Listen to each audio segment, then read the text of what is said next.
Kung bago mag-derby, panay ako palipad.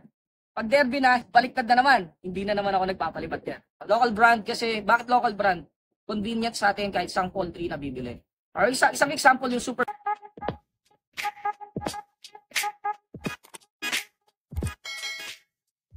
Well, good morning mga kalapatids. Welcome dito sa loob ko. Back Kylo. Ayan, marami tayo ngayon panlaro sa darating na North. Ilang piraso to, sir? Bali, sa tatlong club, meron akong 55 young birds. Ayan, sana lahat makalipad natin. Dami, ah. Ano diskarte mo dito ng pagtuturo ng young bird?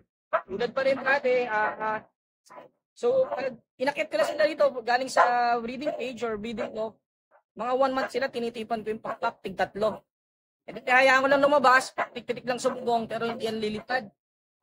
Siguro after 1 month, ronda sila kahit may 2. And then after 1 month, pwedeng putulan ko sila ng pakpak, so tinatawag natin na feathering. Pwede din na diretso na, depende sa age nila. Pag mas maaga ko na breed, dinakayaan ko na. Pag medyo nalit ang breed, depende kung anong edad, anong month, puputulan ko yung pakpak ng tig-tatlo sa kabilaan. Pero ikaw, sir, pag pang Norte panlaban mo, anong man ka nag-breed? Base experience ko, hindi na ako bumabase sa age ng ibon eh. Depende sa bloodline. May bloodline kasi na mabilis sa malapit, ang bata, or mas matanda, vice versa. Bukod doon, ayun nga, kailangan kilala mo sila. Bawat galaw. Kaya pag nag-acquire tayo, gusto nyo pa nag-acquire kayo ng ibon, hindi porke natalo ng isang round or isang taon or isang season, wala na siyang pwede. Ulitin mo, 2 or pangatlo, 4. Kung mo malalaman na hindi siya compatible sa'yo, hindi reject, walang reject na ibon. Para sa akin, wala. Depende sa nag-aalaga. Pwedeng sa akin magaling yan, pwedeng sa iba hindi. Or pwedeng parehas. Ayun nga. Ganun siya. So, kailangan experiment. Ako, time to time, every year, nag-add pa rin ako ng bloodline dito sa loob. Wala nang katapos ang pagkitest. Pero ano yung mga madalas manalo sa iyo na bloodline dito, sir? Walang iba. 90% no, sa 55 young birds ko na North, may bloodline nung natin sa pera ko. Tapos, sir, ano mga dinagdag mong bloodline ngayon? Yung mga nagcha-champion din sa Cavite. So sabi nga nila, kung hindi mo kayang talunin, kampihan mo. Hindi, gano'n lang naman talaga eh. Kasi kung may pride mo, hindi mo kayang talunin eh. Kampihan mo na. So yun, kapihan ng joke pero totoo yun. Gano'n ako mag-upgrade. Wala akong pakialam kung ano yung bloodline nun. Minsan hindi ko na nga tinatanong eh.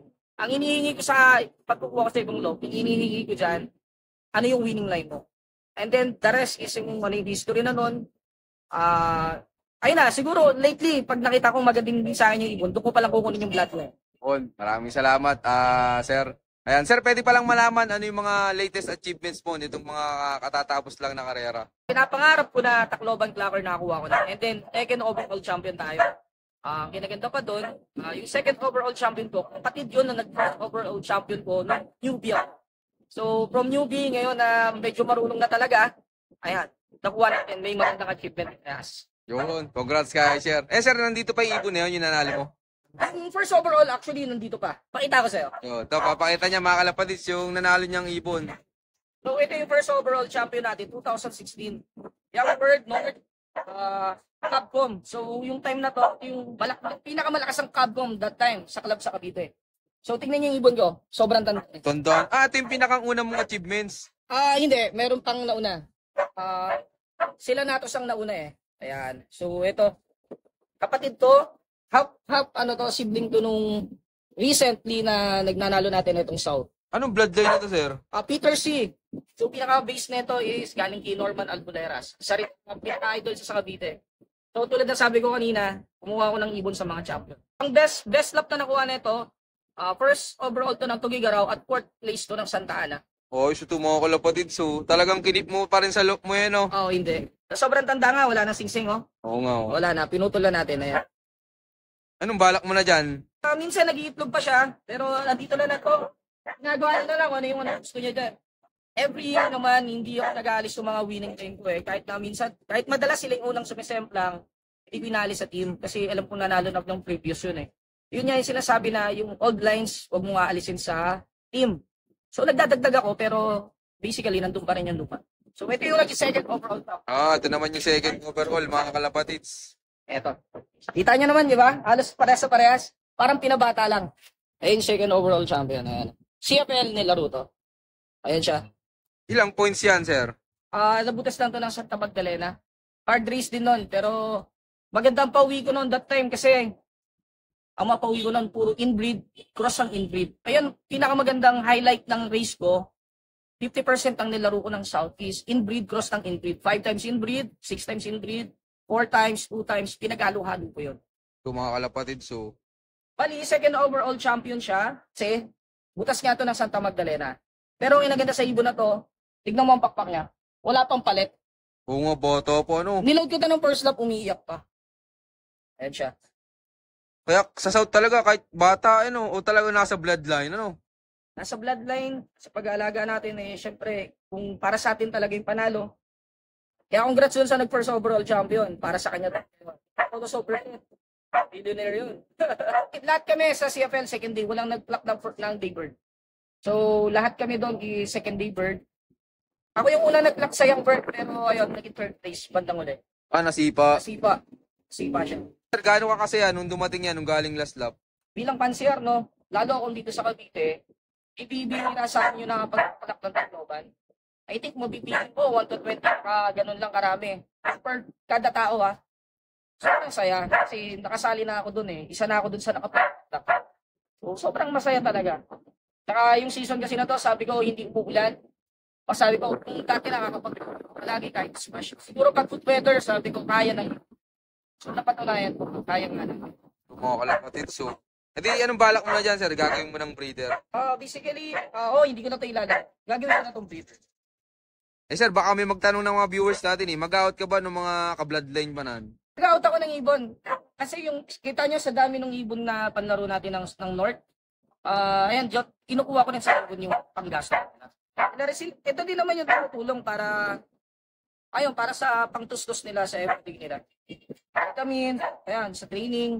Kasi di ako nag-training sa club Sa seltos ako, sa doon pa lang magastos na. Kinukuha ko yan sa kanila din. Ilang kilometer, sir, bago ka kumarga sa truck? For example, merong 20 times na kargahan sa training. I think nagkakarga ako ron kung hindi 2, 3 beses lang. The rest is, sa first lap na ng dirt. And then, hindi na rin ako nag-mintos. Ang pinaka-mintos ko lang, 1, 2, malalapit lang.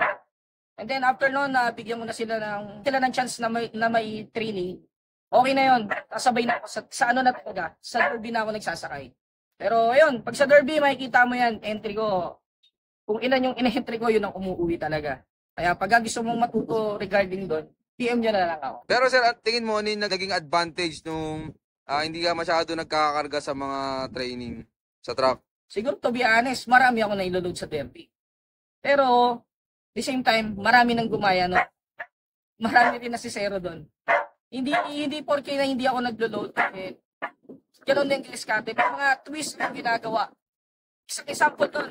Pag malapit na ang derby, first lap, usual kasi ginagawa lang nila, pag hindi pa derby, or training pa lang, 1 beses, 2 beses ng Toromonda. Kapag palapit na ang derby, 3 to 5 times na dito. Siguro lumilipad to everyday 3 hours. So, sa umaga 2 hours, tanghali 30 minutes, sa hapon 30 minutes. Ganoon. May preparation ako bago mag-derby. Maraming salamat po, sir. Pero sir, pag derby na, ano yung diskarte mo dito sa loop mo? Ayun. Kung bago mag-derby, panay ako palipad. Pag derby na, baliktad na naman. Hindi na naman ako nagpapalipad yan. Once a day lang ako magpalipad. Tuwing umaga, tas walang force fly. Puro pahinga na sila. Puro pahinga na. Etong Tacloban. Ayun, share ko na din Kasi 3 to, and then yung isa ko live. Live ako, kasama ko sa live na 20 young birds Ito kasi hindi to live. So, hindi ko alam kung naging parang way pa yon para manalo ko. Hindi ako nagparonda. Siguro ilang 10 days yata ang preparation namin ng Tacloban. Parang 2 days lang ako nagparonda. The rest no, nasa loob na.